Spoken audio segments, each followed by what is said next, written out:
आज का सिस्टम 21 साल तक एक बच्चे को पहली कमाई करना नहीं सिखा रहा। 80% people crib about their job. Sometimes even if there is no profit, it is okay. बहुत से बच्चे ऐसे हैं जो बीटेक करके एमबीए करके कई बार ऐसी छोटी जॉब्स में जिंदगी गुजार देते हैं। क्रिबिंग चलती रहेगी, फिर भी गवर्नमेंट नहीं छोड़ सकते। गवर्नमेंट ने एक तरीके से हेल्थ केयर को कंज्यूमर के ऊपर डाल दिया है। Slight difference between a businessman and an entrepreneurship. High paying job छोड़कर हजारों डॉक्टर्स को अपना हेल्थ केयर बिजनेस बनाने की राह दिखाने वाले डॉक्टर प्रेन्योर एकेडमी के को founder and CEO Amit Singh Moga 2 lakh से ज्यादा डॉक्टर्स के जीवन में उनको बिजनेस सिखाने का एक बहुत बड़ा प्लेटफॉर्म तैयार किया। इनसे आज बात करेंगे लिविंग टॉक्स में। अमित, आप आईआईएम में अहमदाबाद में सेलेक्ट हुए जी। वहां से आपने क्लियर किया जी। और उसके बाद एक दौर ऐसा आया कि आपने और आगे स्टडीज की, पीएचडी की। करेक्ट। पर उसके बाद आपने सब छोड़ दिया। हाँ। ये आपके पूरा कैरियर ग्राफ जिसमें आप कुछ पाते हैं फिर कुछ छोड़ देते हैं, राइट। फिर कुछ पाते हैं फिर कुछ छोड़ देते हैं। करेक्ट। बहुत से लोगों के लिए लाइफ थ्रेटनिंग हो सकता है। हाँ। लोग आज एक चीज नहीं छोड़ना चाहते। अगर उन्हें छोटी सी चीज मिल गई, गवर्नमेंट जॉब मिल गया, कोई एक पोजीशन मिल गई, लोग कोशिश ही नहीं करते अपनी जिंदगी में आगे बढ़ने के लिए। And your life story is completely making no sense कि आप पा रहे हैं, खो रहे हैं, पा रहे हैं, खो रहे हैं। सो प्लीज टेल अस कि ये क्या कहानी है कि आपने आईएमबी क्लियर किया, पीएचडी क्लियर किया, and then you left everything. Correct. Not everyone should do और कैन डू। और एक गवर्नमेंट जॉब मिल जाती तो लोग खुशी खुशी इसको पूरी जिंदगी मतलब उसी में निभाते हैं। और मैंने तो 2 गवर्नमेंट जॉब छोड़ी, and that too at the highest level. मतलब उससे ऊपर आपकी एंट्री लेवल पे नहीं होती है। लाइक एग्जीक्यूटिव इंजीनियर है, आप साइंटिस्ट हैं, उसके ऊपर तो आप प्रमोशन से ही जाते हो, एंट्री लेवल पे तो नहीं होता है। बिल्कुल। तो मैंने तो पहले डीआरडीओ का छोड़ा, फिर पावर ग्रिड का छोड़ा। उसमें एक 2 चीजें थी। एक तो सेल्फ बिलीफ का रीजन रहता है, दूसरा रहता है कि your destiny should be in your hand. अगर आप कैपेबल हो, it should not be decided by any other person. IIT crack करना अपने आप में भारत में एक बहुत बड़ी चीज है। जी। If I want to start on the very beginning, जो आईआईटी जैसे आप पूछ रहे हो, आईआईटी रुड़की में मेरा प्लेसमेंट हुआ बिल्कुल अर्ली एज में, right from the school days. How was it? मतलब 12th आपने क्लियर किया और इमीडिएटली हो गया। हाँ। सो दैट टाइम जब हम लोगों ने किया था तब तो लोग 2-3 साल का लगते थे। हाँ। जैसे अभी तो आपका देयर इज अ बाउंडेशन कि आप 1 साल का गैप नहीं ले सकते हो। मेरा जो फ्रेंड है, जैसे मैं आपको बता रहा था कि मेरा फ्रेंड का भी आपके हम नाम है देवेंद्र, उसने 3 साल बीएससी करने के बाद वो आया था रुड़की में। We were in roommate. तो एक वो गॉड ग्रेस था कि वो क्लास 12th के बाद तुरंत हो गया। और फिर मैं वो स्टार्ट किया।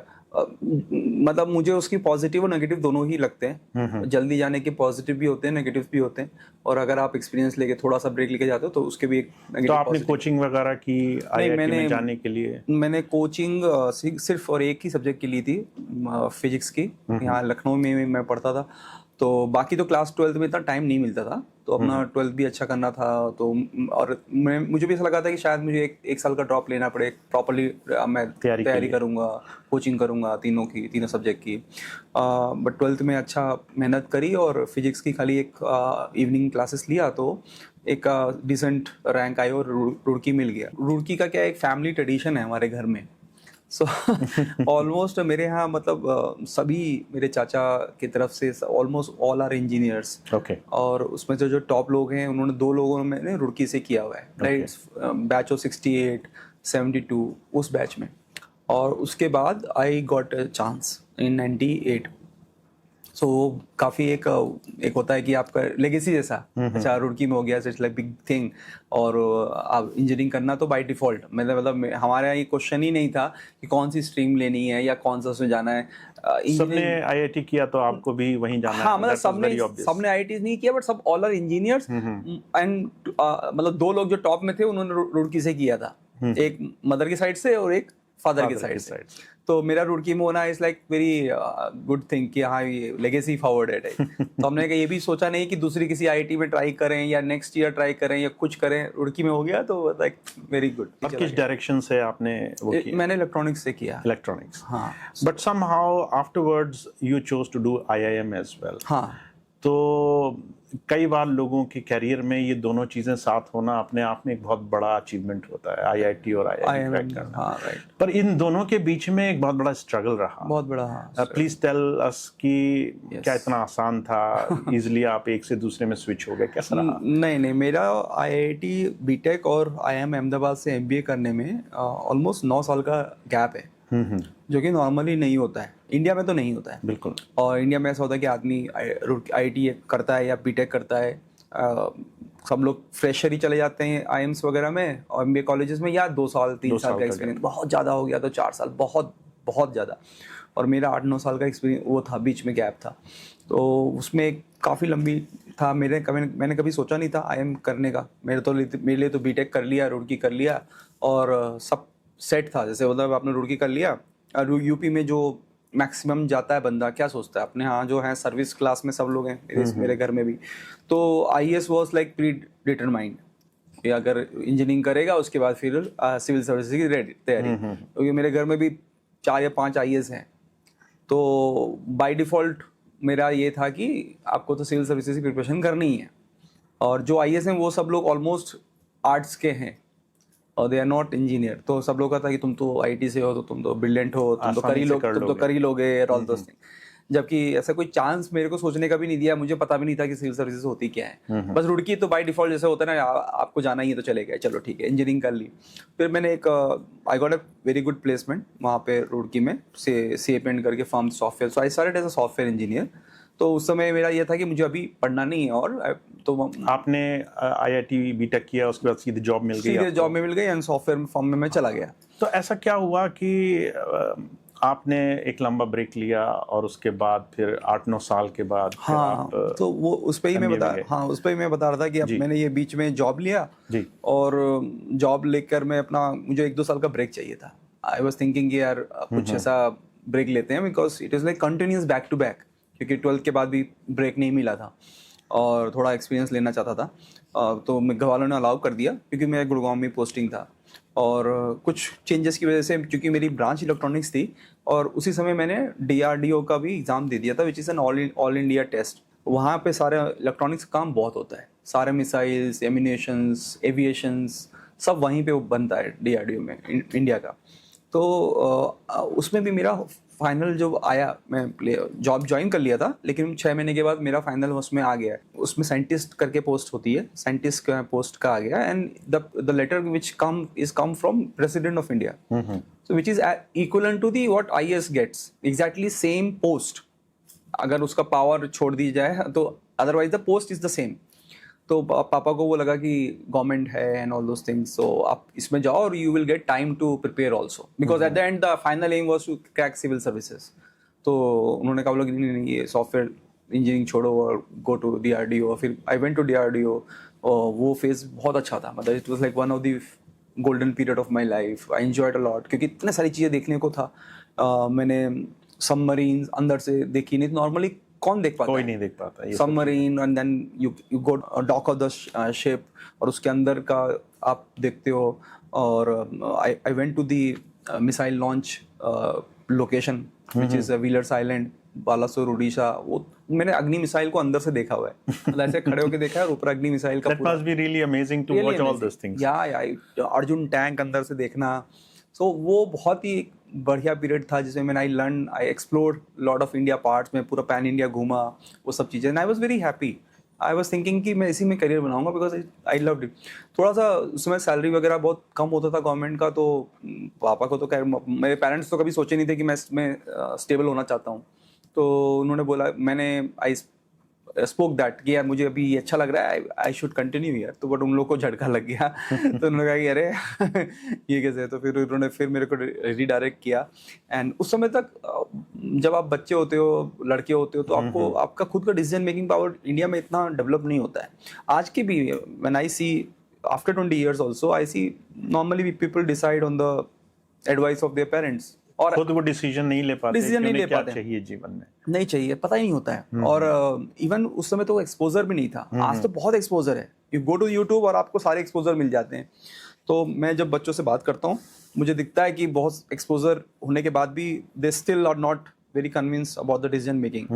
तो फिर वहाँ से मुझे ऐसा वो हुआ कि नहीं, दे गिव मी इंस्ट्रक्शन कि इसको छोड़ो एंड देन सिविल DRDO की जॉब वो आप छोड़ो एंड और आगे तैयारी करो। या so come to Delhi and start prepare. So Delhi is like, तो वो आपने किया फिर मैंने किया 1 साल मैंने छोड़ा और उसके बाद 1 साल की तैयारी मैं कर रहा था।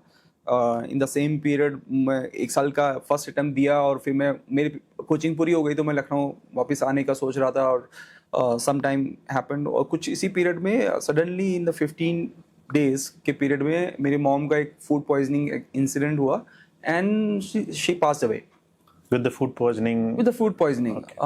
और वो बहुत ही स्ट्रेंज सिचुएशन था, स्ट्रेंज इंसिडेंट था, ऐसा नॉर्मली होता नहीं है, but there are multiple theories हम लोगों ने करी हुई हैं, but whatever the reason, but that was first shock for me in the life. अभी तक मैंने डेथ देखी नहीं थी, आई नेवर रियलाइज कि there is something called death also, and is stuck very hard. I was very very close to the mother, मतलब मैं father से इतना क्लोज नहीं था पहले भी, बिकॉज आप इंडियन सोसाइटी में कौन ही फादर के कौन ही फादर के पास इतना मतलब आज की जनरेशन, मेरी वाइफ इस समय बोलती है कि जैसा मैं हंसता खेलता अगर मेरे बच्चे अगर मेरे साथ मजाक कर रहे हैं तो वह बोलते हैं कि पापा जो है ना, मजाक करने की चीज़ नहीं होती है। हमारे टाइम में देखो तो ये एक बहुत अजीब सी थी उस समय, तो हम लोग इतना इंटरेक्शन नहीं करते थे, तो मदर से बहुत क्लोज था। तो मदर एकदम से सडनली शी वैनिश, तो मुझे लगा कि ये क्या है, व्हाट हैज जस्ट हैपेंड, और शायद सिविल सर्विसेज भी मैं उन्हीं के लिए करना चाह रहा था। ऐसा मेरा कोई पर्सनल ड्राइव नहीं था, मेरा पर्सनल ड्राइव तो मैं DRDO में खुश था, ताकि मतलब मदर जो है वो प्राउड फील करें। हाँ exactly, I think every kid specially son तो यही सोचते हैं कि इफ शी विशेस, उन्होंने इतनी मेहनत करी है पढ़ाने में और करने में, और उनको लगता है कि this is the best and if I am capable, why should not give a try. तो ऐसा सब लोग सोचते हैं और मैंने भी यही उसी समय सोचा कि यार करना तो पड़ेगा, ये करेंगे और करना चाहिए। But when she went away, फिर मुझे लगा कि कुछ नहीं, बस बचा ही नहीं है मतलब मेरे लिए कुछ, तो मैं छोड़ दिया। I just left in between, वो ड्राइव ही नहीं था। और फिर आपने पढ़ाई छोड़ दी, सारे अटेम्प्ट्स छोड़ दिए, तो मेरा जॉब भी नहीं थी, मेरी जॉब भी नहीं थी, मदर भी नहीं रही, और फिर मैंने ये पढ़ाई भी छोड़ दी। So I was in very deep. तो एक तरीके से आपकी लाइफ इतनी अच्छी तरीके से एक सही ट्रैक में आई, बहुत खुश थे आप, आपको अपनी वो सब चीजें देखने को मिली जो आपने कभी सोचा नहीं, अचानक सब चीजें कोलैप्स, अचानक एकदम with in a span of 3 months may be everything vanishes. और उसके बाद मुझे समझ में नहीं आया, तो 6 महीने तो मैं बिल्कुल डाउन था लखनऊ में ही, और धीरे धीरे that deep grief become depression, clinical depression, मुझे पता भी नहीं था। नोबडी इन माय होम, उस समय कोई अवेयरनेस ही नहीं थी। आप अगर आप डिप्रेशन का डी भी बोल दोगे तो आप पे हंसेंगे लोग। Depression is more known now, अब तो थोड़ा सा टाइम पे उतना उसके बारे में बात नहीं। मैं 8 की बात आ रहा हूँ आपको, तो it's nine how many years, like 12 13 14 साल हो गए, ज्यादा हो गए, 18 साल के आसपास हो गया। तो उस समय तो बिल्कुल आप फादर से भी किसी से नहीं बोल सकते हो, खुद को भी समझ नहीं है। इतना पीरियड गया, तो 6 महीने 8 महीने तो मुझे ऐसा समझने में लगा कि हो क्या रहा है। And then I used to go to doctors, और मैं उनको बोलता था कि भाई मुझे ये प्रॉब्लम हो रही है, और मुझे ये फेल्ट होता था कि हाँ कुछ तो डिप्रेशन जैसा है, तो मुझे ठीक करो। और पता नहीं साइकेट्रिस्ट इंडिया में किस तरह के होते हैं, they just give you sleeping medication, आप बस सोते रहो। तो मुझे कुछ आराम नहीं मिल रहा था, और फिर मैंने दवाई भी बंद करी। कितना टाइम लगभग लगा आपको इस पीरियड में? इससे रिकवर करने में तो मेरे को 5 साल लग गया। ओके। लेकिन 1 साल बिल्कुल डीप था, जो मैं कुछ नहीं कर रहा, कुछ नहीं समझ में आ रहा था कि क्या है। बिल्कुल, मतलब डिप्रेशन इज अ स्टेज। आजकल क्या हुआ है, बिकॉज ऑफ द अवेयरनेस कि इतना किसी सेलिब्रिटी ने बोला कि डिप्रेशन हो गया, तो आजकल जो बच्चे हैं उनको अगर थोड़ा सा डीप ग्रीफ या कोई झटका भी लगता है, एग्जाम में कम नंबर आ गए और वो थोड़ा सा उनको दुख हो रहा है, उस दुख को भी डिप्रेशन मान लेते हैं। पर डिप्रेशन ऐसा नहीं होता है। डिप्रेशन तब आप समझ लीजिए, जब डिप्रेशन है जब आपको बेड से उठने की ताकत ना हो, आपका मन कर रहा है आप उठ लो, लेकिन आप उठ नहीं सकते हो, आप पलट नहीं सकते हो, जबकि आप फिजिकली सब कुछ ठीक है। Okay. At that level I went. तो मैं पूरा दिन लेटा रहा हूँ और उठ नहीं पा रहा हूँ। तो मैं भी आजकल के जो भी यूथ हैं सुन रहे हैं, उनको ये बोलूंगा कि not every grief is a depression.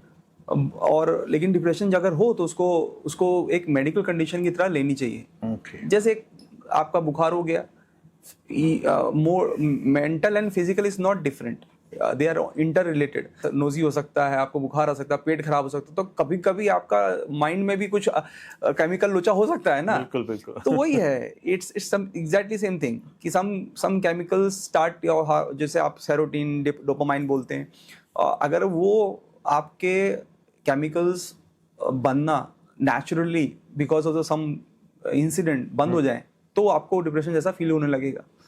और आप अगर आप बाउंस बैक कर जाओ तो इट्स नॉट डिप्रेशन। बट अगर आप 6 महीने प्रोलॉन्ग्ड ग्रीफ में हो, more than 6 months, then it is identified as a clinical depression. तो कुछ ऐसी चीजें आपने उस दौरान की जिसने मदद की आपको उस डिप्रेशन से बाहर निकलने में? यस। तो मैं 1 साल तो मेरे को समझ में नहीं आया, then I started going to the doctors. Okay. और मैं अकेले ही जाता था और मैं बोलता था कि यार मेरे को ये प्रॉब्लम हो रही है और आप मेरे को सही करो। तो अकेले जाने के पीछे कोई खास वजह, कहीं लगता था कि कोई समझेगा नहीं समझेगा? करेक्ट। तो बच्चे मतलब फैमिली में क्या था कि मेरा फादर थे और भाई था, अब वो लोग भी जूझ रहे हैं अपने अपने लेवल पे, राइट, और तो कोई था नहीं। तो अब मैं किसको लेके जाऊंगा, किसको बताऊंगा, समझने वाला भी कोई नहीं है। और जिनसे बात करो तो वही बोलते थे तुम बहुत सोच रहे हो। तो अब सोचना तो ये कॉमन लोगों का कॉन्सेप्ट रहता है कि बहुत सोच रहे हो। इवन डॉक्टर भी बोलता है, अगर आप डॉक्टर भी जाओगे डॉक्टर भी बोलेगा तुम बहुत सोच रहे हो। अभी मैं तो नहीं सोचना चाहता हूँ, बट वो हो रहा है। सो उसी सोचना कैसे बंद कर सकते हैं? उसको कैसे बंद कर सकते हैं, करेक्ट। और उस समय ये जो स्पिरिचुअल साइंस और मेडिटेशन ये सब कुछ पता ही नहीं था। I was very very very unaware of that. तो मुझे वो चीज़ें पता नहीं थी। तो लेकिन मैं डॉक्टर्स के पास जाता रहा। फिर मेरे को जब ये चीज़ों से हेल्प नहीं मिली, I started questioning, and that is where I think my spiritual journey started. I started thinking कि why it is happen to me. तो जब वो वाई आता है ना, then you start seeking for answers. और वो एक स्पिरिचुअल जर्नी का एक स्टार्ट हुआ मेरा एक दौर। अमित जी, आपके साथ एक गॉड ग्रेस कह लीजिए, अच्छी चीज़ ये हुई कि आप नेगेटिवली किसी खराब डायरेक्शन में नहीं गए ड्यूरिंग योर डिप्रेशन। कुछ लोग ऐसे होते हैं जो सुसाइडल हो जाते हैं, गलत डायरेक्शन में सोचने लगते हैं। करेक्ट। क्या उस वक्त ऐसे थॉट भी आए, क्योंकि आप बहुत अच्छा कर रहे थे, आपने IIT क्रैक किया, आपने अच्छी जॉब पाई, अच्छे डायरेक्शन में बढ़ रहे थे, अचानक सब चीज़ें चली गई, तो क्या सोसाइटी का एक क्वेश्चनिंग माइंडसेट होता है, लोग आपको अचानक बेचारा समझने लगते हैं, अचानक आपको छोटा समझने लगते हैं, छोटी छोटी चीज़ों पे आप पे शक करने लगते हैं, इवन आपकी फैमिली प्रेशर डालती है, क्या वो सब भी आपके साथ हो रहा था? ये सब झेला मैंने। और उस समय ऐसा लगता था कि मतलब जैसे आप कहते हो ना कि वन फिल्म वंडर बॉय होता है, बहुत सारे हीरोज आते हैं जिनकी फर्स्ट फिल्म बहुत ही सुपर हिट हो जाती है और उसके बाद कुछ नहीं कर पाते, अचानक सब चीज़ें खत्म हो। हाँ, तो ऐसे बहुत सारे हीरोज हैं। तो इस तरीके की कुछ फीलिंग आती थी फैमिली, एक्सटेंडेड फैमिली मेंबर से। Even when you go to the depression you also shell it out. मतलब आप खुद ही एक शेल में बंद होना चाहते हो, आप किसी से मिलना ही नहीं चाहते हो, आप डिस्कस ही नहीं करना चाहते हो। तो हो सकता है सामने वाला ये सोच भी नहीं रहा हो, बट आप खुद अपने अंदर ही कैलकुलेशन कर लिया और आप वो सोचते रहते हो। when you are in depression आपको क्या होता है कि you start thinking in cyclic manner। A जो thought होगा वो B को लाएगा, B C को लाएगा, C को वापस A को लेके आएगा, and you keep thinking। आप अपने अंदर ही सोचते रहोगे कि ऐसा हो रहा है। एक लूप में आप फंस जाओगे, चाहे वो सच हो या ना हो, आप अपनी कहानी बना लोगे, उसी में जीते रहो। बस।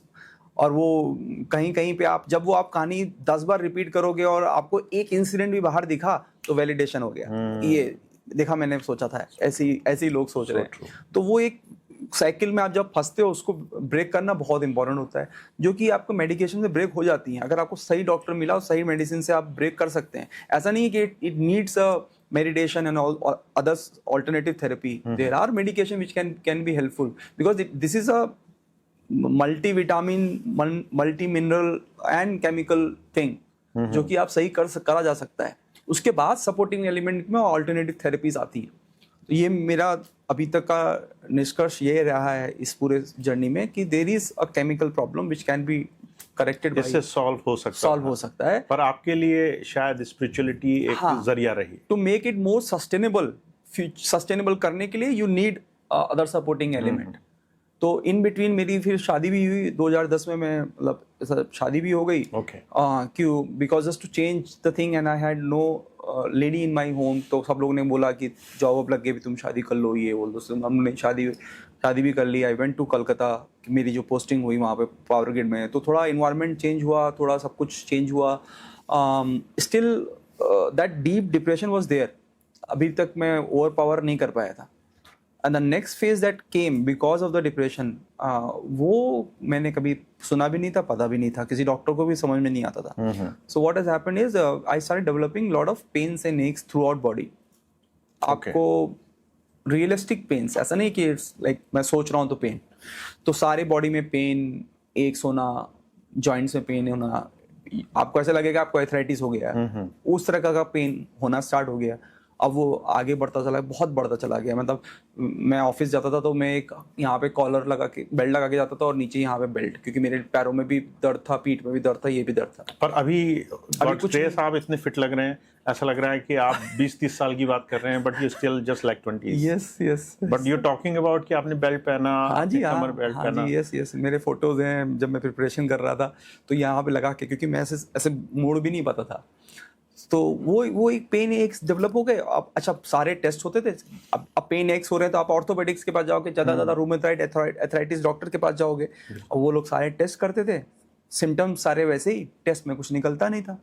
तो फिर वो लोग बोलते थे कि तुम सोच रहे ज़्यादा। अब मैं परेशान कि यार मैं क्या सोच रहा हूँ, मुझे नहीं सोचना है, आप मेरे को ठीक करो। So what was the cure in your opinion? मतलब कौन सी चीज थी जिसने आपको एक्चुअली में हेल्प किया, जो आज आप सोचते होंगे? Then I met a doctor in one of my vendor in Power Grid. उसने बताया कि सर एक डॉक्टर है, मेडिसिन बहुत अच्छा लिखते हैं, बट वो कार्डियोलॉजी के डॉक्टर हैं, बट वो मेडिसिन के भी MD medicine and then cardiologist, आपको देख लेंगे और रात में देखते हैं वो। मैंने कहा मैं इतने डॉक्टर को दिखा चुका हूँ, मतलब दिल्ली में, मुंबई में कोई डॉक्टर नहीं बचा था, गंगाराम, एपेक्स, अपोलो, मैक्स, सब जगह जा चुका था, इंडियन स्पाइनल रिसर्च, सब जगह अकेले। आप सोचो मैं अकेले जा रहा हूँ डॉक्टर को दिखाने, ऐसी स्थिति। मैंने कहा क्या अभी कार्डियोलॉजिस्ट क्या ही कर लेंगे, फिर भी मैं चलो आखिरी में चला गया। और वो शाम को 7 बजे बैठते थे और मुझे वो आखिरी नंबर मिला, और मुझे रात में 1:30 बजे देखा उन्होंने। रात को 1:30 बजे? रात में 1:30 बजे। एक डॉक्टर इतनी देर तक प्रैक्टिस करता है? कलकत्ता में कुछ हैं डॉक्टर्स जो अलग लेवल के काम करते हैं। I still know remember the name, doctor Arijit Roy. So उनका जो क्लिनिक था वो जो जिस जगह पे था, उनका ऐसा सिस्टम था कि उनका फर्स्ट फ्लोर क्लिनिक था और बाकी सब रेसिडेंशियल था, और वो रेसिडेंस वह बंद हो जाता था for other people after 8। Okay, तो 7:30 तक अंदर तो जाना ही था, और फिर जब आपका नंबर आएगा। सो 7:30 till 1:30 लगभग मैं 6 घंटे? मैं लास्ट क्लाइंट था उनका। Oh my God. 1:30 बजे वो देखे मेरे को, और उन्होंने सब कुछ सुना, पूरी कहानी जैसे मैंने आपको बताया वैसी सारी चीज़ें सुनी उन्होंने, पूरा लिखा, और थोड़ा ओल्ड स्कूल थे तो चेक वेक करके अपने स्टाइल से, कोई टेस्ट वेस्ट कुछ नहीं, तो उन्होंने बोला ये सब निकाल दो, कुछ ज़रूरत नहीं। फिर उन्होंने 2 दवाई लिखी और बोला कि 15 दिन के बाद दिखाना, एंड 15 दिन के अंदर ही आप समझ लीजिए within 1 month I was 50% cure, belt सब हट गई। ओके, हाँ 50% क्योर। और फिर वो मेडिसिन कंटिन्यू रखे 6 महीने में। आई वाज वेरी, जैसे मैं 2008 में था। कभी आप जानने की कोशिश करी क्या था वो? I know now, I know all the things. तो then I started preparing for IIMs। Okay, तो हुआ क्या था कि जब आप प्रोलॉन्ग डिप्रेशन में होते हो, जो आपका मेंटल स्टेट होता है और केमिकल्स वगैरह होते हैं, उसमें एक चीज़ होती है कि आपका ना रिस्पॉन्स होता है। जब आपका माइंड उस प्रेशर में रहता है ना, तो आपका एक रिस्पॉन्स होता है which is called flight and fight. तो आपको ये चीज़ आपके रेप्टाइल ब्रेन से आती है। जैसे आपके जब आप केव्स में रहते थे, जब हम लोग केव्स में रहते थे और हमारे सामने अगर शेर आ गया, तो there is only 2 way you can save yourself. अगर आप या तो आप फाइट करोगे, उसको दौड़ा के भाले से मारोगे, या फिर आप कोशिश करोगे कितनी जोर से मैं भाग सकता हूँ। Okay, and when you have this flight and fight response, your body get start preparing your muscles. तो आपकी मसल्स को प्रिपेयर करने, मतलब मसल्स में एड्रेनलिन का रश होना, वो आपकी स्ट्रांग हो जाएंगी, and they are start preparing for that run, कि रन करना या फाइट करना है, व्हाटएवर रिस्पॉन्स। तो आपको मसल पूरा रेडी जाएगा। अब मेरे केस में क्या था कि I am in that flight and fight mode because of that depression 24/7। Okay, तो मेरी बॉडी को ट्रिगर वही मिला हुआ था, क्योंकि आप मेंटल स्टेट में ऐसे थे कि आपको हमेशा वो ट्रिगर मिला हुआ है। तो इन सिंपल लैंग्वेज आप 24 घंटे उस स्टेट में रहते स्टेट थे में हैं कि या तो मेरे साथ कुछ हो जाएगा या फिर मुझे उससे बचना है, फाइट करना है। तो बॉडी सबकॉन्शियसली उसी मोड में रहती थी, और प्रोलॉन्ग पीरियड में रही, 2-3 साल उसी मोड में रह रही है। तो उससे क्या होता है कि आपके मसल जब इतने टाइट हैं, कभी वो रिलैक्सेशन हुआ ही नहीं उनको, तो दे स्टार्ट पेनिंग। और जैसे ही आपके मसल पेन करेंगे, आपके जॉइंट्स पेन करने लगेंगे। सो ये क्या होता है कि नॉर्मली इस केस में ये पेंडुलम की जैसा होता है कि दे मसल कॉन्ट्रैक्ट करती हैं एंड जब when there is no need they come back and relax. तो मेरे में कॉन्ट्रैक्ट तो कर गई लेकिन रिलैक्स नहीं होती थी, और प्रोलॉन्ग पीरियड तक जो वो टाइट रहेंगी तो आपकी बॉडी में एक होने लगेगा। This is all called psychosomatic diseases. तो साइकोसोमेटिक डिजीजेस जो होती हैं they have the real symptoms but there is no underlying medical test which can confirm that. Test से कोई चीज नहीं पता चल सकती, पर आपकी डिप्रेशन से इस तरह का रिस्पांस आपको मिल सकता है। मेंटल स्टेट की वजह से वो आपको सिम्टम्स दिखाई देंगे। मेरे में इस तरीके से हुए, किसी में कुछ और हो सकते हैं, गट रिलेटेड इशू हो सकते हैं, कुछ और हो सकता है। You can have multiple things but there is no underlying. It's a scary thing to know कि जिस चीज को आप डिटेक्ट ना कर सकें वो आपकी बॉडी में परेशान कर सकती है। Yes, so it's called psychosomatic diseases. Now पर आपको लगभग 4 साल लगे उससे बाहर निकलने में, 5 साल, और उसके बाद एक डॉक्टर कोलकाता में एक एंजल के रूप में उन्होंने एक दवाई लिखी, और वो दवाई कोई भी लिख सकता था। इट इज नॉट वेरी क्या कहते हैं rare medication, it is very general medication for depression और एंजाइटी। और साथ में उन्होंने मसल रिलैक्सेंट और ये सब दिया थोड़े पीरियड के टाइम पीरियड के लिए, and I was 50% very correct. और उसके बाद फिर मुझे सेंस आया कि यार मुझे अब ये गवर्नमेंट जॉब तो नहीं करनी है, I have to do something else. तो फिर मैंने स्टार्ट प्रिपरेशन फॉर कैट जो IMA का एंट्रेंस टेस्ट है, फिर मैंने वहाँ से एंट्रेंस टेस्ट दिया। मेरा ऐसा मानना है, नॉर्मल सोचोगे तो कंफर्ट गवर्नमेंट जॉब में हो, आपके फैमिली है, ऑब्वियसली एक बच्चा भी हो गया था, बेटी थी मेरी 2 साल की उस समय, और तो there is no need to actually do any adventurous thing, ऐसा था। बट मुझे ऐसा लगा कि यार जो मैं देख रहा था वहाँ पे, I was not happy, I was not fitting in. और आपको आपकी ग्रोथ कैसे होगी, मतलब मैंने 5 साल चुके हैं, 5 साल था, मुझे पता था तो प्रमोशन कैसे होगा, मतलब ग्रोथ कैसे होगी based on promotion, and promotion कैसे होगा, हर साल आपका रिपोर्ट कार्ड बनेगा, रिपोर्ट कार्ड कौन बनाएगा, बॉस बनाएगा। तो ये जो सब प्रोसेस थी वो मेरे लिए बड़ी फ्रस्ट्रेटिंग थी। मैंने कहा यार एग्जाम तक तो ठीक था, एग्जाम रिजल्ट मिलता था, उसके बाद एंट्रेंस टेस्ट तक भी ठीक था, फिर स्कूल कॉलेज डेज तक ठीक है, बट लाइफ लॉन्ग कोई तुमको जज कर रहा है, somebody else is deciding your destiny. That was the idea that struck me. पहले तो मुझे रियलाइजेशन नहीं हुआ, बट मैंने खुद एक्सपीरियंस किया तो मुझे लगा ये तो कोई बात नहीं है यार, मतलब एग्जाम तक तो ठीक है, स्कूल डेज तक ठीक है, कॉलेज डेज तक ठीक है, but your life is decided by somebody else. Life आपकी कोई और डिसाइड कर रहा है। ग्रोथ कितना, अच्छा ग्रोथ भी आप गवर्नमेंट में तो ग्रोथ भी डिटरमाइंड है कि ये प्रमोशन यहाँ पे होगा, ऐसा तो होगा नहीं एक्स से सीधे जेड पे मुझे मिल जाएगा, उसमें वाई तो बीच में जाएगा ही जाएगा। तो वो स्टेप्स भी डिसाइडेड हैं, मतलब the amount of growth is also decided, who will decide is also outside your control. So मुझे लगा यार ये तो बात नहीं है, मतलब I have to do something which gives me more control.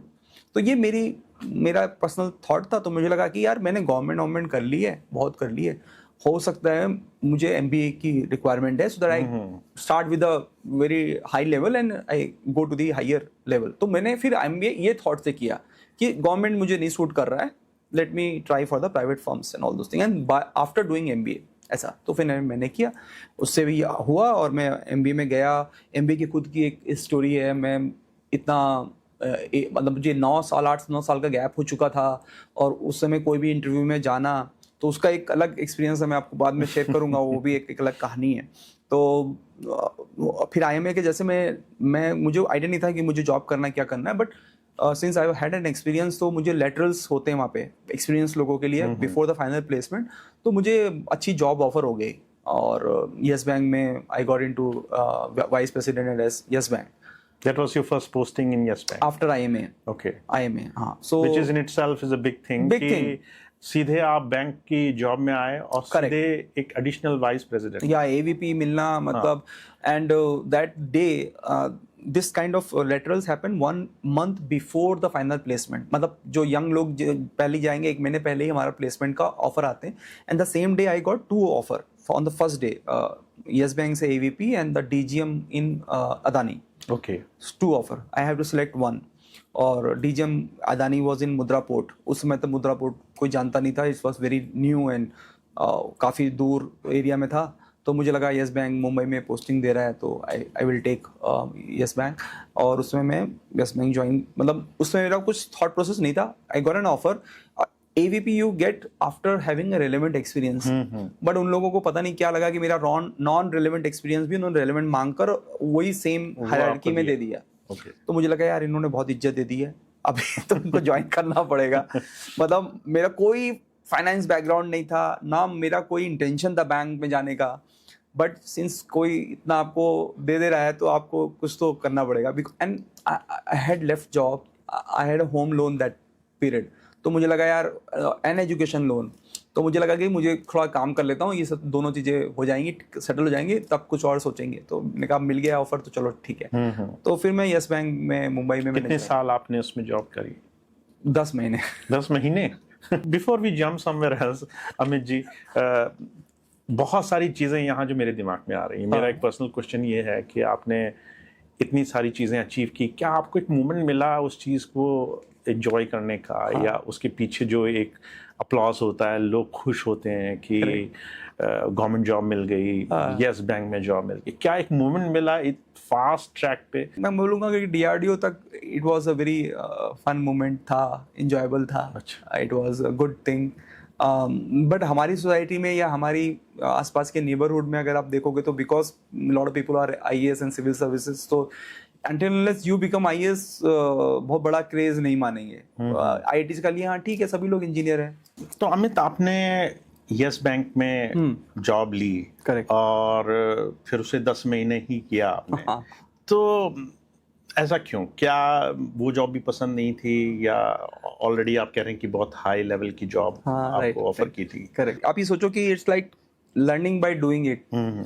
तो जब मैं गवर्नमेंट जॉब में था तो मुझे कुछ कमियां नज़र आती थी। IIM अहमदाबाद से MBA कर लिया, बेस्ट इंस्टीट्यूशन से MBA कर लिया, you get an higher post, और आप प्राइवेट फर्म में जाओगे तो ये जो गवर्नमेंट ओरिएंटेड जो चीज़ें हैं ये शायद ना हो, ऑफिस पॉलिटिक्स ना हो, काम करने का ज़्यादा टाइम मिले, पॉजिटिव इन्वायरमेंट हो, ये सारी चीज़ें मैं सोच रहा था कि ऐसा वहाँ पे प्राइवेट फर्म में ये सब चीज़ें नहीं होंगी। मैंने वहाँ जाके देखा कि ये सब चीज़ें तो कॉमन है, खाली आपका पे स्केल बढ़ गया है, आपको रिस्पॉन्सिबिलिटी ज़्यादा हो गई है, और आपके पास पैसा ज़्यादा बैंक में।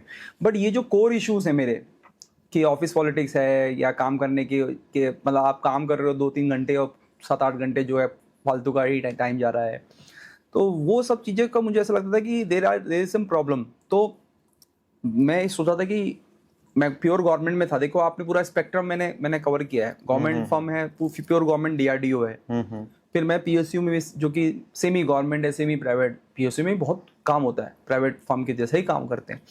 And then I went to directly purely private firm, और मैं कहीं पे भी खुश नहीं था। तो एक दिन I was sitting in a beach in marine drive Mumbai में, and I was just reflecting, क्योंकि मैंने जॉब तो ले ली थी because of my loan and all those things, मुझे लगा एजुकेशन लोन है कवर कर लेता हूँ, but living in Mumbai itself is very expensive thing. और हम लोग ऐसी जगह से आए जैसे लखनऊ है, अहमदाबाद है, वहाँ पे आप 1 BHK के फ्लैट में रहना बड़ा हम लोग को डिफिकल्ट लगता है। तो मैं तो 2 BHK फ्लैट लेके काफ़ी हाई रेंट दे रहा था, और so there was nothing, no money that was we are saving. So I was not actually in 10 months I have saved anything, और उसमें से कोई भी एजुकेशन लोन में भरपाई में नहीं गया। And the finance itself is not my cup of T. मुझे ऐसा पोस्ट मिल गया तो मैंने ज्वाइन कर लिया था, क्योंकि उस समय मेरा कोई आइडिया क्रिस्टलाइज था नहीं करना क्या है, तो मैंने ज्वाइन कर लिया। But the core issue remain कि वहाँ पे भी आपको आपकी ग्रोथ जो है वो कोई और डिसाइड कर रहा है, अगेन द सेम थिंग। और वहाँ जो मेन गवर्नमेंट फर्म्स में भी है, हर जॉब में ऐसे ही है, और वो प्रॉब्लम थी। तो मैं जब सोच रहा था कि यार मैं टप्पे क्यों खा रहा हूँ यहाँ से, और मैं कहीं पे भी खुश नहीं हूँ, तो मुझे उस दिन रियलाइजेशन हुआ कि यार प्रॉब्लम जो पूरा सिस्टम चल रहा है ना, ये सब कुछ ठीक है, प्रॉब्लम मैं हूँ। उस दिन मुझे रियलाइजेशन हुआ कि प्रॉब्लम एक्चुअली मेरी है, I am the problem. System itself तो सबके लिए काम कर रहा है, सब लोग खुश हैं, सब लोग काम या ऐसे भी कह सकते हैं कि लोगों ने एडजस्ट करना शुरू कर दिया है, आप एडजस्ट नहीं करना चाहते। सही बात है, ऐसा भी बोल सकते हैं, लोग कॉम्प्रोमाइज़ करते हैं, लोग एडजस्ट कर लेते हैं। और लोग, मुझे वहाँ पे भी बहुत गुस्सा आता था, ये गवर्नमेंट में भी सेम चीज़ थी और प्राइवेट में भी, कि लोग 80% people क्रिप about their job and they remain in the job. पूरे दिन एक ही चीज़, ये उससे सैलरी ये देता है, या ये बेकार है, ये फर्म बेकार है, वो फर्म में, पूरे टाइम यही बातें करेंगे, गवर्नमेंट में रहेंगे, कैसे गवर्नमेंट में फंस गए, क्या कर रहे हैं, ये सब क्रिपिंग चलती रहेगी। फिर भी गवर्नमेंट नहीं छोड़ सकते, सेम प्राइवेट में भी ऐसे ही। तो most of the people are like that, just they are afraid of taking risk. तो मैं तो सब यंग लोगों से बोलूँगा, मैंने बहुत लेट किया रिस्क लेने में, एक्चुअली में आपको बहुत स्टार्टिंग में रिस्क लेना चाहिए। मैं यही पूछना चाहता हूं अमित कि आज जिस पोजीशन पे आप रहे अपनी 2-3 जॉब्स के अंतराल, बहुत से लोग ऐसे होंगे जो अपने आईआईटी बीटेक क्लियर करने के बाद, एमबीए क्लियर करने के बाद ऐसी जॉब्स में आए होंगे। करेक्ट। बहुत से लोग ऐसे होंगे जो इवन बैंकिंग जॉब में होंगे और शायद उन्हें वही खालीपन महसूस होता है। तो आप क्योंकि आज बिल्कुल अलग फील्ड में हैं, हाँ, आप उन लोगों को डायरेक्ट क्या मैसेज देना चाहेंगे अगर वो उस तरह का एक एम्प्टीनेस फील कर रहे हैं? करेक्ट। एक सही इतना पढ़ने के बाद भी वो कुछ नहीं कर पा रहे हैं। बिल्कुल। आप उन्हें डायरेक्टली क्या कहना चाहेंगे? मैं डायरेक्टली ये बोलना चाहूँगा कि आप सच बोलो अपने आप से। अपने सच बोलना बहुत ज़रूरी है। आप सब, कुछ लोग उतने टैलेंटेड नहीं होते, but they are hard working, and some people are very talented but not hard working, और वो फिर उसका अपोजिट चीज़ को पाने के लिए हमेशा क्रिप करते रहते हैं और झूठ बोलते रहते हैं अपने आप से। तो मेरे भी बहुत सारे दोस्त हैं, आईआईटीज़ में हैं, आईएम में भी हैं, और आईएम अहमदाबाद में भी आप समझ लो 400 के बैच में there were hardly 10 people who actually started with entrepreneurship, जिन्होंने जॉब नहीं ली थी, उन्होंने purely entrepreneurship start focus on the college के बाद से ही। सिर्फ 10 लोग थे, सिर्फ 10 लोग, 400 सिर्फ 10 लोग थे, ठीक है। और with in a span of 1 year जब मैं वापस आया और आई स्टार्टेड दैट थिंग, उस समय तक 8 में से 10 में से 6 लोग वापस जा चुके थे, 3 या 4 रह गए थे। और मेरे बैच में बहुत सारे लोग ऐसे कहने वाले थे जब मैं था वहाँ पे बात करता था, तो कि हम सर 2 साल के बाद आपको ज्वाइन करेंगे, 3 साल का हम लोग अपना करेंगे। अभी आज 10 साल हो गया है, hardly 2 or 3 people have left job or started their own। मैं अपनी ऑडियंस को बताना चाहता हूं कि अमित ने 10 महीने की वो जो जॉब जिसके बारे में आप जिक्र करते हैं, उसके बाद एक हार्ड फेज के बाद अपना एक एंटरप्रेन्योरशिप शुरू किया, जिस पे अभी हम बात करेंगे। पर आपने ये बताया कि 400 बच्चों में से 10 बच्चों ने अपना एंटरप्रेन्योर का, मतलब वो इतने क्लियर थे कि उन्होंने स्टार्ट जॉब ही नहीं ली, और उसके बाद फिर वो फिर से जॉब में चले गए। तो ये आसान नहीं है, आपका कहने का मतलब आसान है कि entrepreneurship is not for everyone, वो तो मैं पक्का रियलाइजेशन हो गया। लेकिन 10 महीने की जॉब मैंने इसलिए एक्चुअली छोड़ दिया क्योंकि मुझे ऐसा लग रहा था कि मैं I am just wasting my time, क्योंकि मेरे पास टाइम था नहीं एक्सपेरिमेंट करने। मैं already experimented in last 3 job. Yes Bank में मेरा 4th जॉब थी, और मुझे जब ये रियलाइजेशन हो गया जिस शाम को कि प्रॉब्लम एक्चुअली मैं हूँ, सिस्टम नहीं है, इट्स ओके, ये सारे सब जगह ऐसे ही काम होता है। तो जिस दिन ये रियलाइजेशन हो उसके अगले दिन ही मैंने रिजाइन कर दिया। आई एम टेलिंग यू, अगर मैं 2 महीने वहाँ पे रुकता, 1 साल पूरा हो जाता, तो मुझे उनको 2.5 लाख रुपए एज अ फाइन मनी कह लो या what ever, they have this contract कि 1 साल के अंदर छोड़ नहीं सकते हैं, वो नहीं देना पड़ता। पर आपने वो दिया। बट मैंने दिया। अगर मैं 2 महीने के बाद रिजाइन करता, बट मुझे उस दिन रियलाइजेशन हो गया कि आप डिले किया तो फिर डिले हो जाएगा, और शायद ये खतरा था कि अगर आप नहीं छोड़ा तो मैं फिर से फंस जाऊंगा। तो मैंने रिजाइन उसी समय किया, and I then serve the notice period and I then left. अच्छा अमित, मैं आपसे एक एथिकल क्वेश्चन पूछना चाहता हूँ। बहुत से बच्चे ऐसे हैं जो इस तरह के प्रेशर में जी रहे हैं, जॉब है, लाइफ बन गई है, करेक्ट, EMI बहुत बड़ी बन गई है, कार, करेक्ट, बड़े घर, और लाइफ का कोई पर्पस नहीं है, बस जीते चले जा रहे हैं। Yes, you felt that and you chose to make a decision कि मुझे नहीं करना है, even you paid a fine.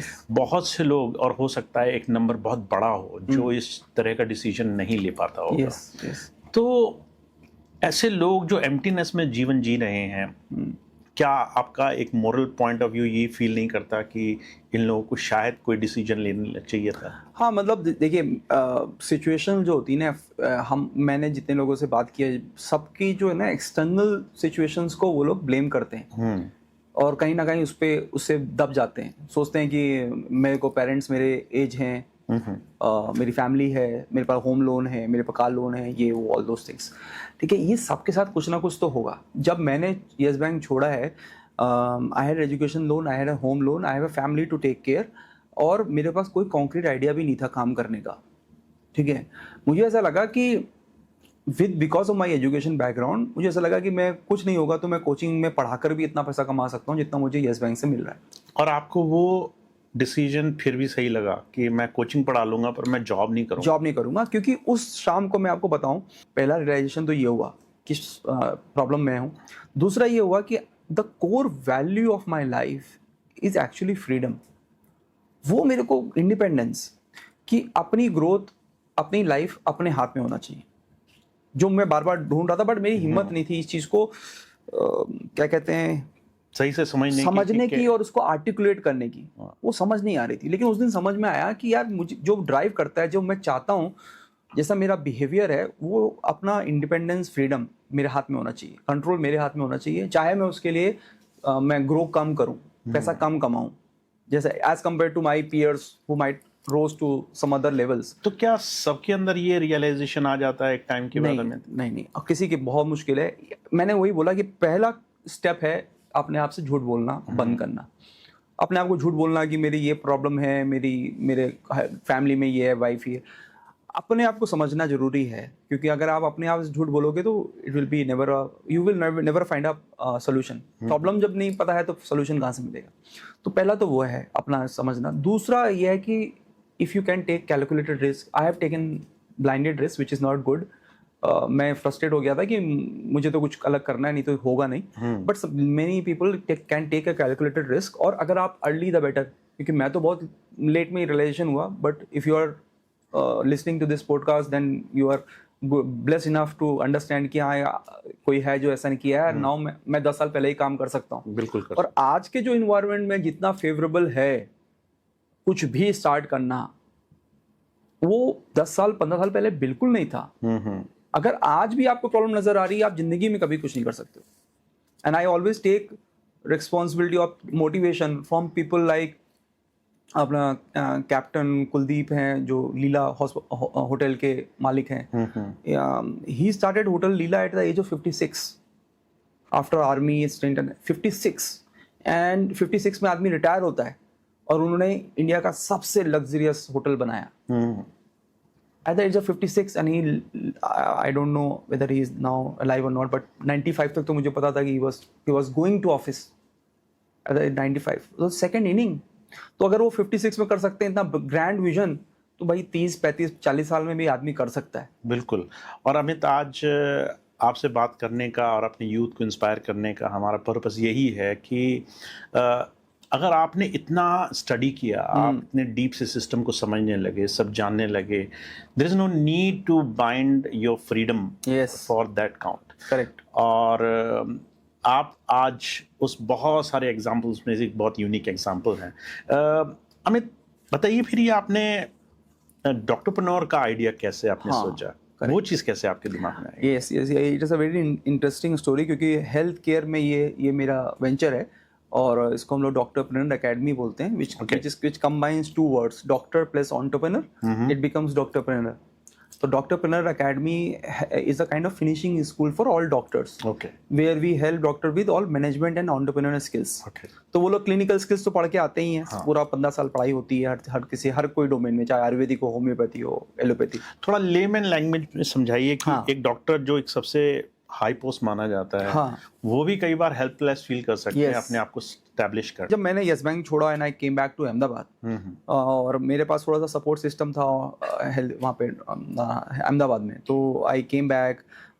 IMA also helped me with one of the scholarship। So एक वहाँ पे स्कॉलरशिप होती है कि if you left job and you want to start something, तो वो एक entrepreneur in residence EIR होती है। 30,000 रुपये महीना आपको सपोर्ट मिल जाता है। तो मुझे अपना फैमिली तो चलानी थी। And then I had one of my friend who has a firm. उन्होंने बोला कि तुम आ जाओ, वी विल डू समथिंग। तो मैं ऐसे ही आ गया और he started helping me financially little bit, और ये सब मिलाकर मैंने ऐसा बना लिया कि घर मेरा चल जाए। And at that moment I will tell you कि मैंने घर में नहीं बताया। वो टाइम जब आपने जॉब छोड़िए तो मैंने घर में नहीं बताया। Okay. So that is also another conviction in myself कि यार पापा को भी कैसे बताएं कि 30 लाख रुपए की नौकरी छोड़ दिया। क्यों छोड़ दिया ये भी नहीं है, क्योंकि कोई आइडिया ऐसा कॉन्क्रीट था नहीं कि कल मैं पेटीएम बनाने जा रहा हूँ, ऐसा कोई आइडिया भी नहीं था। तो 30 लाख की नौकरी उस समय आपने क्यों छोड़ दी, ऐसा कोई जस्टिफिकेशन देना बड़ा मुश्किल था। तो मैंने अपने फादर से बोला क्योंकि मेरा ट्रांसफ़र अहमदाबाद हो गया है। एंड मुझे मुंबई अच्छा नहीं लग रहा था, तो आई आस्क अहमदाबाद, अच्छी सिटी है तो मैं आई एम गोइंग बैक। वो मैंने बोल के so this is also for young people, also one advice मैं देता हूँ यंग पीपल को कि see you can take advice from your parents till a point, और वो जो एडवाइस दे रहे हैं ना वो बड़े सच्चे मन से दे रहे हैं आपको, लेना ना लेना आपकी जिम्मेदारी है। आप रजिस्ट मत करो, आप चैलेंज मत करो, आप उनकी अथॉरिटी को कॉन्ट्रडिक्ट मत करो, बट उनका जो विजन है ना, उन्होंने जो देखा है वो उस तक है। अगर आपने उसके आगे का विजन देखा है और आप देख सकते हो कि मैं कुछ कर सकता हूँ इन सब चीज़ों में, तो then it is your responsibility to take call. क्योंकि पेरेंट्स जो देख रहे हैं ना वही आपको बोल सकते हैं, जो उन्होंने देखा ही नहीं वो आपको बारे में क्या बोलेंगे, ना आप उनको समझा सकते हो। बिल्कुल। So then I took that decision कि अभी मैं समझा नहीं सकता हूँ, लेट मी बिल्ड समथिंग, और उसके बाद मैं समझा लूंगा। तो 2 साल तक मैंने उनको कुछ नहीं बताया, and I never took money also from him कि ऐसा कुछ, और मेरे पास कोई बैंक बैलेंस भी नहीं था। जितने भी लोन थे मैंने डिफर कर दिए, इंटरेस्ट चलता रहा, मैं डिफर कर दिया, मैंने EMI नहीं दिया, डिफर कर दिया, उसको डिफर बोलते हैं, इंटरेस्ट चलता रहता। मैं सब यंग लोगों से यही बोलता हूँ कि हर चीज़, इवन चाहे बहुत यंग हो, आप बोलोगे कि यार सर आप तो IIM अहमदाबाद कर लिए तो इसलिए आपको इतना, IIM अहमदाबाद करने के बाद भी कोई नहीं करता है। आज भी आप वापस जाओगे तो आपको 5-6 लोग मिलेंगे जो एंटरप्रेन्योरशिप में कर रहे हैं अपनी आप। तो कोई भी, और आज के टाइम में कोई IIMA से हो या आप किसी और MBA कॉलेज से हो, the difference has become quite less. Degree can give you a good platform, launch pad, लेकिन उसको success banana it is your hard work at the end of the day. तो अगर आपके पास स्किल्स हैं, degree नहीं है, तब भी आज आप एक IIMA, एक डॉक्टर, एक इंजीनियर से 10 गुना ज़्यादा कमा सकते हो। मैंने मतलब खुद देखा हुआ है, और खुद मेरे साथ लोग हैं जो BCom हैं, BBA हैं, and they are earning more than a cancer surgeon. लोगों को यकीन नहीं होता है, but I know that. So आज स्किल काउंट करती है, not your degree. And I guess हमें आज की ऑडियंस को बताना भी चाहिए, क्योंकि बहुत से बच्चे ऐसे हैं जो BTech करके, MBA करके कई बार ऐसी छोटी जॉब्स में जिंदगी गुजार देते हैं। बिल्कुल। कई बार सेल्स की जॉब करते करते जिंदगी गुजार देते हैं, एंड वो जो सैलरी है वो उनकी एजुकेशन के इक्विवेलेंट भी नहीं होती है। Absolutely. And just because they don't want to take risk, they are afraid कि जो है वो चला जाएगा, वहाँ चला जाएगा। और जब आप सेल्स कह रहे हो, मैं तो बहुत सेल्स हाईली रेट करता हूँ। अगर सेल्स नहीं आती, एंटरप्रेन्योरशिप में कुछ नहीं आती, तो सेल्स तो बहुत अच्छी चीज है, लेकिन द पॉइंट इज कि आप अगर सेल्स के लिए बने हो, आपको एंजॉयमेंट हो रहा है तो बेस्ट है, फिर आप उसमें ग्रो कर सकते हो। कोई भी आप CEO उठा लो, अगर वो he was not a good salesman, वो एक बड़ी फर्म नहीं बना पाएगा। अब स्टीव जॉब को देख लो, किसी को भी देख लो, they are very good sales person. तो sales is very important for even जो IIMA में PNG and big consumer firms आती हैं जहाँ पे लोग एस्पायर करते हैं जाने के लिए। The first job they give is the sales person, sales manager. Anybody, even IIM Ahmedabad person has to go and sell pencils for ITC. पहले बेच के दिखाओ उसके बाद ब्रांड मैनेजर बनाते हैं। But sales is very important element. तो but अगर आपकी ऐसे नेचुरल एबिलिटी उसमें है तो sales is the best job. But अगर आप जस्ट जॉब करने के लिए कर रहे हो तब आपको वो भारी पड़ेगा, भारी लगेगा। तो लोगों को ये देखना पड़ेगा कि मुझे वो इनसाइट्स हैं, और ज़रूरी नहीं कि हर डिसीजन आप पेरेंट्स के हिसाब से लो। इज्जत करो, रिस्पेक्ट करो, कॉन्ट्रैक्ट करने की ज़रूरत नहीं है, but do at the and it is your life. 21 साल के बाद मैं ये समझता हूँ कि यू आर डिफरेंट आइडेंटिटी, आपकी एक अलग है, your different soul, you are different all. 21 साल तक पेरेंट्स का काम खत्म हो चुका होता है। एक्चुअली रिसेंटली मैंने एक इंटरव्यू सुना एक टीचर का, हु सेज कि अगर आज का सिस्टम 21 साल तक एक बच्चे को पहली कमाई करना नहीं सिखा रहा है, दे ओनली गिविंग डिग्रीज, और डिग्री के बाद आप कुछ कर नहीं पा रहे, correct, you are actually helpless, तो वो सिस्टम या वो तमाम ऑप्शंस से बढ़कर आपको सोचना पड़ेगा। Yes yes yes, otherwise you are losing everything. And see, आज मुझे ऐसा लगता है आज सिस्टम को भी ब्लेम नहीं करना चाहिए, क्योंकि मेरी बेटी भी स्कूल पढ़ रही है, मुझे भी बहुत फ्रस्ट्रेशन होती है, but now you have YouTube and other मतलब infinite number of avenues where you can build your skills. आप गूगल की खुद की एकेडमी है, आप गूगल के सर्टिफिकेशन करिए, OpenAI, ChatGPT, सब ऑनलाइन अवेलेबल, सब कुछ ऑनलाइन अवेलेबल है, ऑलमोस्ट फ्री ऑफ कॉस्ट। तो अगर आपको सच में स्किल्स डेवलप करनी है, परफॉर्म करना, एवेन्यूज हैं, अवेयरनेस भी है। अब लोग नहीं करना चाहेंगे, सोचेंगे डिग्री के ऊपर ही सब कुछ मिल जाए, तो ये फॉल्ट है। फिर सिस्टम बदलना बड़ा मुश्किल है। जब कब तक आप सिस्टम बदलने की इंतजार करेंगे? You have to take destiny in your hand. मैं हमेशा ये बोलता हूँ। सो मैंने भी वही चीज़ कोशिश किया व्हेन आई केम बैक कि अब मुझे कुछ करना है। And I started my one venture. First venture was a failure, कुछ नहीं हुआ उसमें। सेकंड वाज डिसेंट इनफ, वो हम किड्स डोमेन में कुछ कर रहे थे, अच्छा चल रहा था। And then third came into the health care. तो मेरा भी ऐसा नहीं कि मैं आते ही हेल्थ केयर में स्टार्ट हो गया, और मेरा हेल्थ केयर में ऐसा कुछ बैकग्राउंड भी नहीं था। My partner was the doctor and वो कार्डियो सर्जन है। ही हैज़ स्पेंड 15 ईयर्स, वो मेरी उम्र के हैं हेल्थ केयर में। तो उन्होंने कुछ प्रॉब्लम्स मुझको बताई and being an entrepreneur I understood कि हाँ यार ये प्रॉब्लम है, गैप्स हैं and we can solve in this way, so let us try. इस तरह से हम लोगों ने started. So since he was a doctor and I was an entrepreneur, we made this doctorpreneur academy. Doctorpreneur academy. Okay. And Amit, अभी recently आपके इस achievement में, क्योंकि आपने TEDx के ऊपर स्पीच भी करी है, and with this academy 2 lakh से ज़्यादा डॉक्टर्स को आपने ट्रेनिंग दी है। करेक्ट। उनको हेल्प किया है अपने हॉस्पिटल स्टैब्लिश करने में, अपना बिजनेस सेटअप करने में। तो एक्चुअली पहले आप ये बताइए कि एक डॉक्टर को एक बिजनेस की जरूरत क्या जरूरत है? क्या? हाँ, ये बिल्कुल, ये बहुत जेन्युइन क्वेश्चन है और बहुत लोग सोचते हैं इस चीज़ के बारे में। और because of the same question हमारी education system, medical education system में आप देखोगे 15 साल अगर पढ़ाई कर रहा है एक बच्चा from MBBS to becoming a very specialised doctor, उसके एक भी कैरिकुलम में आपको एंटरप्रेन्योरशिप या बिजनेस के बारे में छुएंगे भी नहीं। That's true. कोई मतलब आपको एक सब्जेक्ट भी नहीं होगा। और ये बहुत आयरॉनिकल सिचुएशन है इंडियन मेडिकल एजुकेशन सिस्टम की कि from the very start to the end जब डॉक्टर निकलते हैं सारा कुछ कैपिटलिस्ट है। व्हेन आई से कैपिटलिस्ट मींस आप कोचिंग बिना पैसे दिए तो कोचिंग फ्री में नहीं मिल रही है। कोचिंग भी आपको, आप एडमिशन लेते हो, कितने गवर्नमेंट सीट्स हैं? बहुत लिमिटेड। तो सब के सब अगर आप प्राइवेट कॉलेज में जा रहे हैं वो बहुत हैवीली पेड होते हैं। 1-1 करोड़ रुपए में MBBS हो रहा है। ठीक है, तो वहाँ भी पैसा है। और आप MS MD करते हो, PG करते हो, अगेन वहाँ पे भी पैसा है। कोई फ्री में नहीं पढ़ा रहा है, गवर्नमेंट भी पैसा ले ही रही है, कोई भी फ्री एजुकेशन तो है नहीं। और जब आप बाहर निकलते हो, जब डॉक्टर बाहर निकलता है, देन सोसाइटी एक्सपेक्ट कि आप अफोर्डेबल या फ्री कॉस्ट में आप ट्रीटमेंट दो। तो from a capitalist system input, how an output will can become a socialist? ये बड़ी आयरॉनिकल सिचुएशन है which I found when I entered into health care कि इनपुट तो कैपिटलिस्ट है, आउटपुट आप सोशलिस्ट चाह रहे हो। ये कैसे हो जाएगा? बिल्कुल। या तो सोशलिस्ट पहले भी हो, पहले भी आपने फ्री में उस डॉक्टर को पढ़ाया हो, तो फिर वो बार में आप फिर ब्लेम कर सकते हो कि यार तुम बिजनेस नहीं रन कर सकते हो। राइट? तो ये बड़ा सिचुएशन है। अब देखिए कब इंप्रूव होता है, बट कोशिश तो कर रहे हैं। पॉइंट ये है कि doctors because they are not taught all this things when they come out and they want to start their own clinic और hospital, they don't know how to do all this stuff. तो वो लोग क्या करते हैं, trial and error method apply करते हैं। तो आप कह रहे हैं कि एक डॉक्टर जो एकेडमी से निकलता है पढ़ के फ्रॉम द गवर्नमेंट इंस्टीट्यूशंस, उसको नहीं पता होता, अगर उसको जॉब ना मिल जाए किसी एक डिसेंट इंस्टीट्यूट में, किसी हॉस्पिटल में, तो उसे नहीं पता होता है कि अपना एस्टैब्लिशमेंट कैसे करे। यस, बिल्कुल कुछ भी नहीं पता होता है।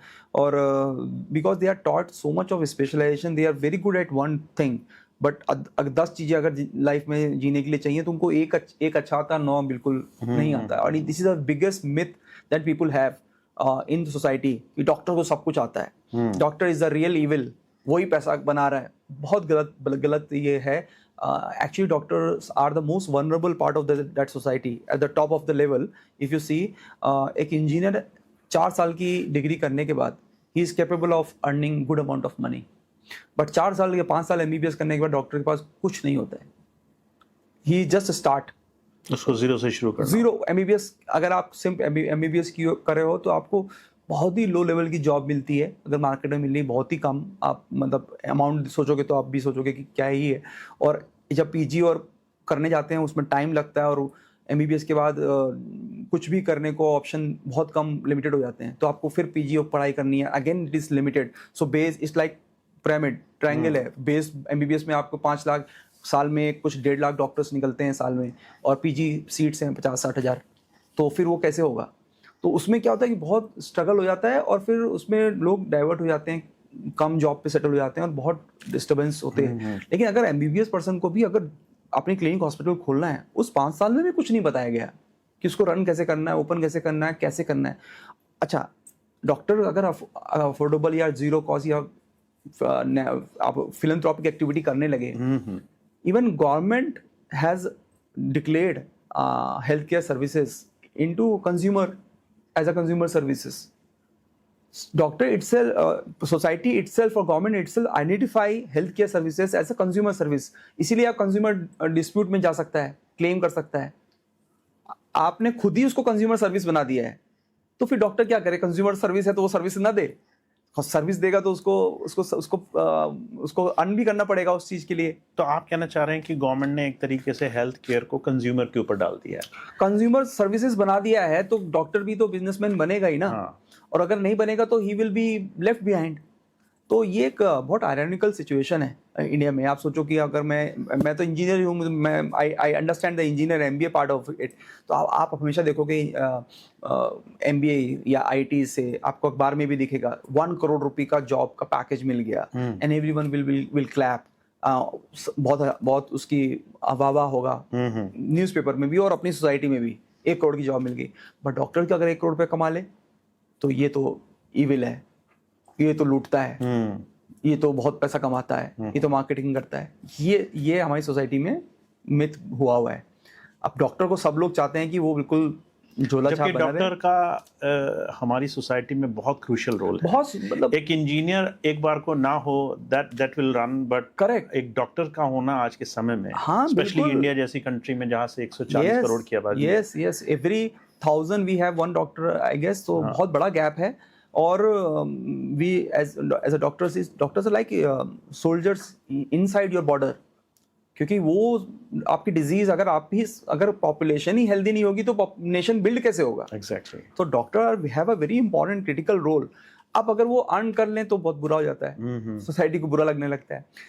एक्सट्रीम्स दोनों बेकार हैं.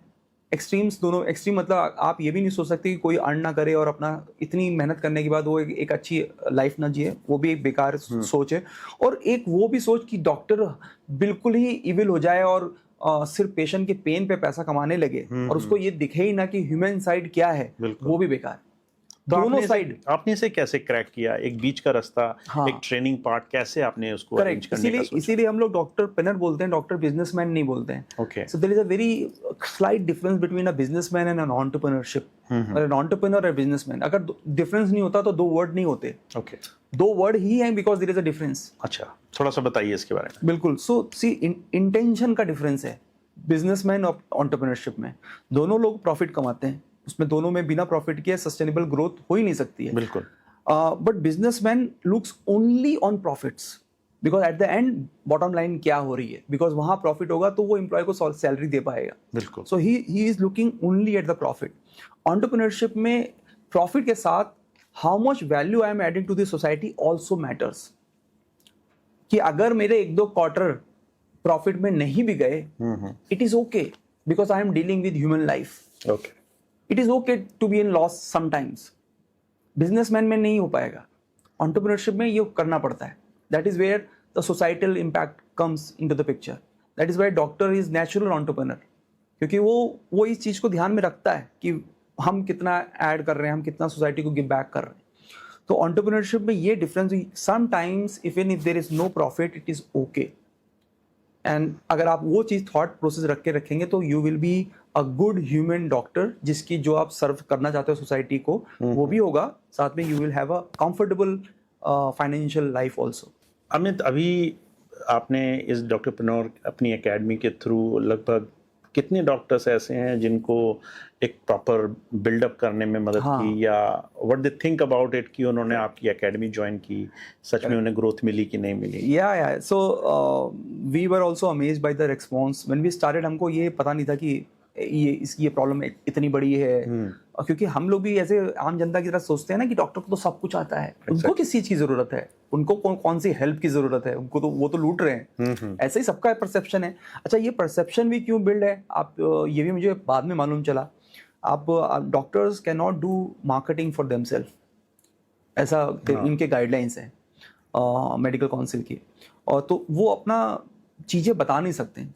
सो जो मीडिया में न्यूज आती है वो कब आती है? जब कोई डॉक्टर गलत काम करता है, वो भी मीडिया के थ्रू. अच्छी चीजें उनकी कभी अच्छी चीज नहीं आती. तो जब अच्छी चीज आएगी नहीं तो पब्लिक को पता ही नहीं होगा परसेप्शन कि अच्छा कौन कर रहा है। Bad apples are everywhere.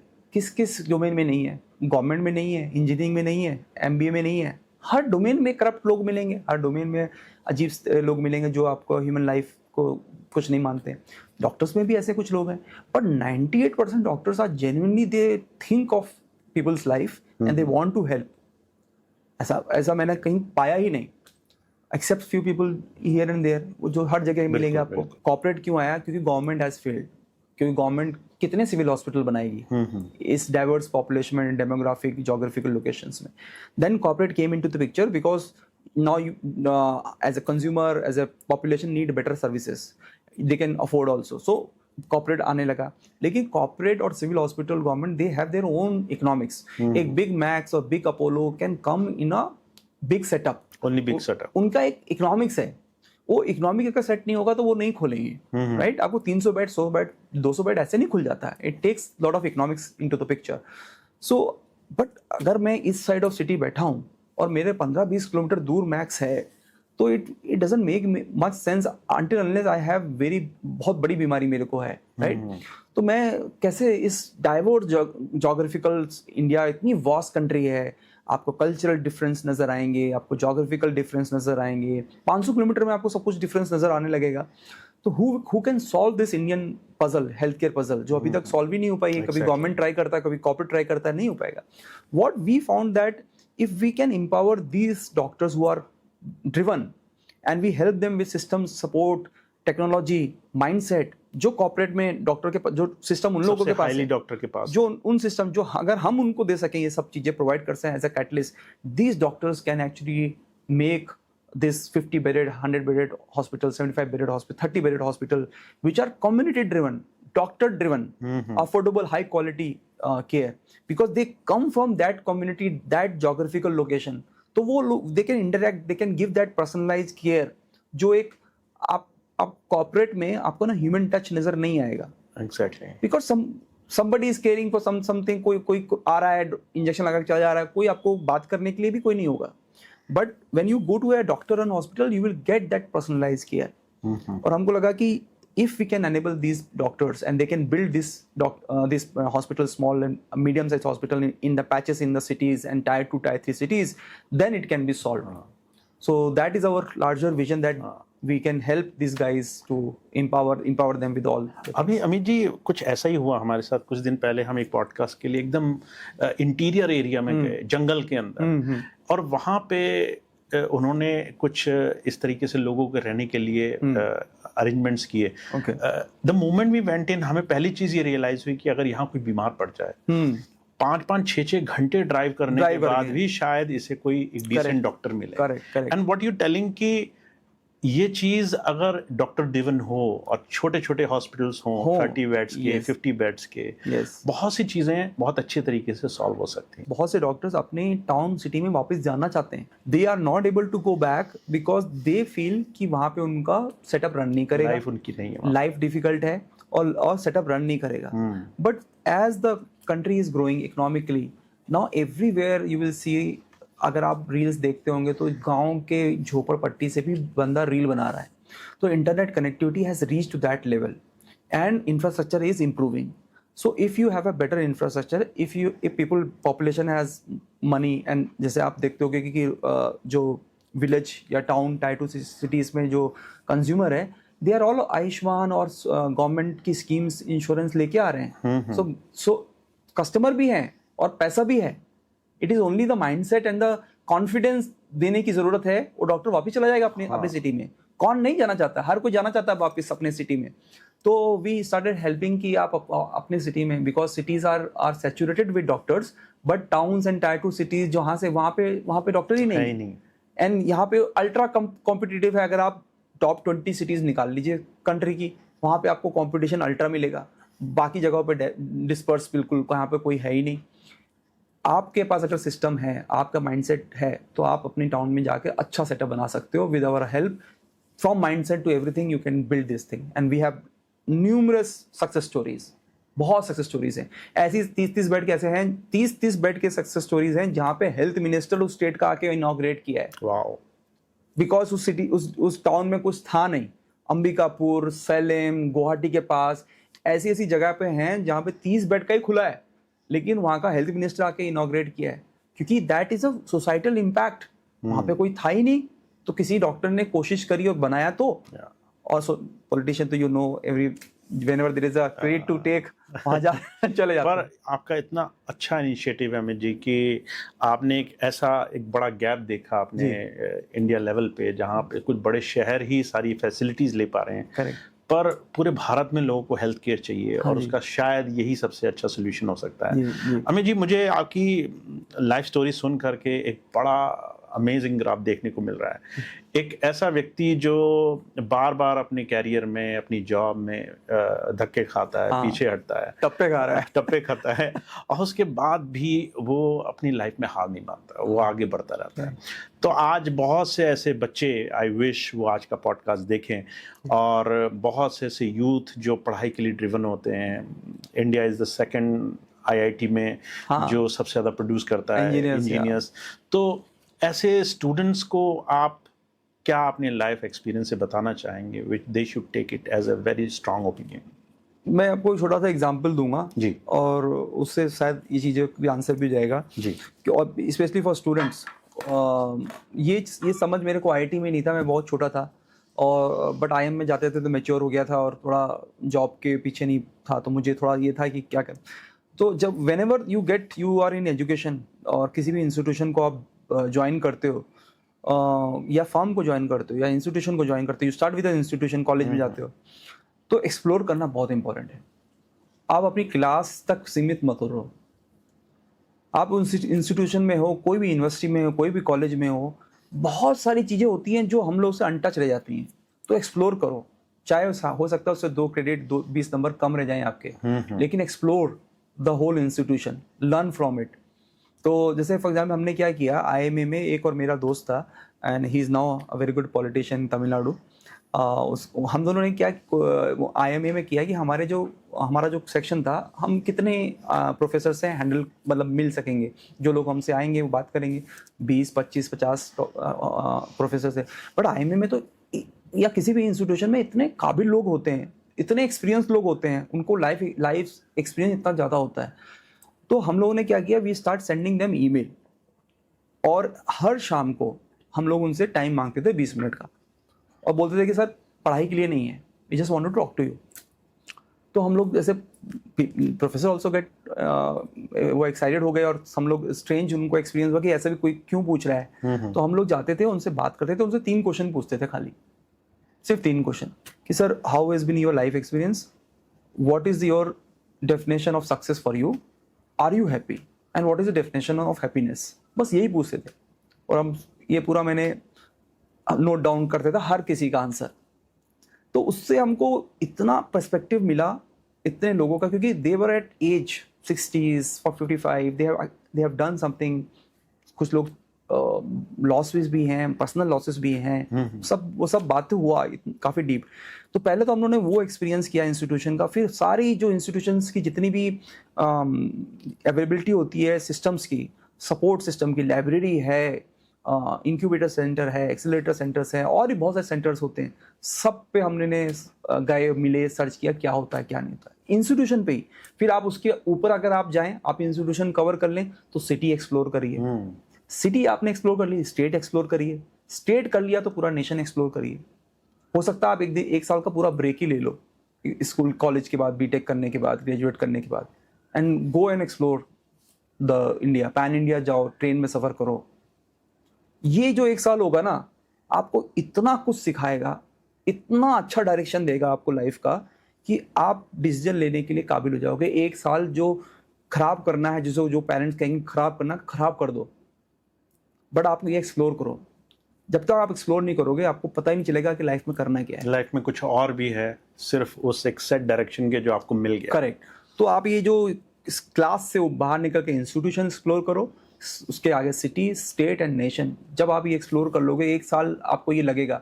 Institution में तो आप इंस्टीट्यूशन के अंदर ही कर सकते हो, और इंस्टीट्यूशन के बाद अगर आपको जॉब नहीं करनी, just take a break, go and explore. Maybe you have some problem है आपकी लाइफ में, आपको फाइनेंशियल चाहिए, तो आप जॉब के साथ भी जाओ, लेकिन इस इंटेंशन से जाओ कि उस जॉब में भी एक्सप्लोर करूंगा, क्या है, कौन से डिपार्टमेंट है, कौन कौन बॉस हैं, ये सब चीज़ें वहाँ पे भी की जा सकती हैं, एग्जैक्टली रेप्लिकेट किया जा सकता है।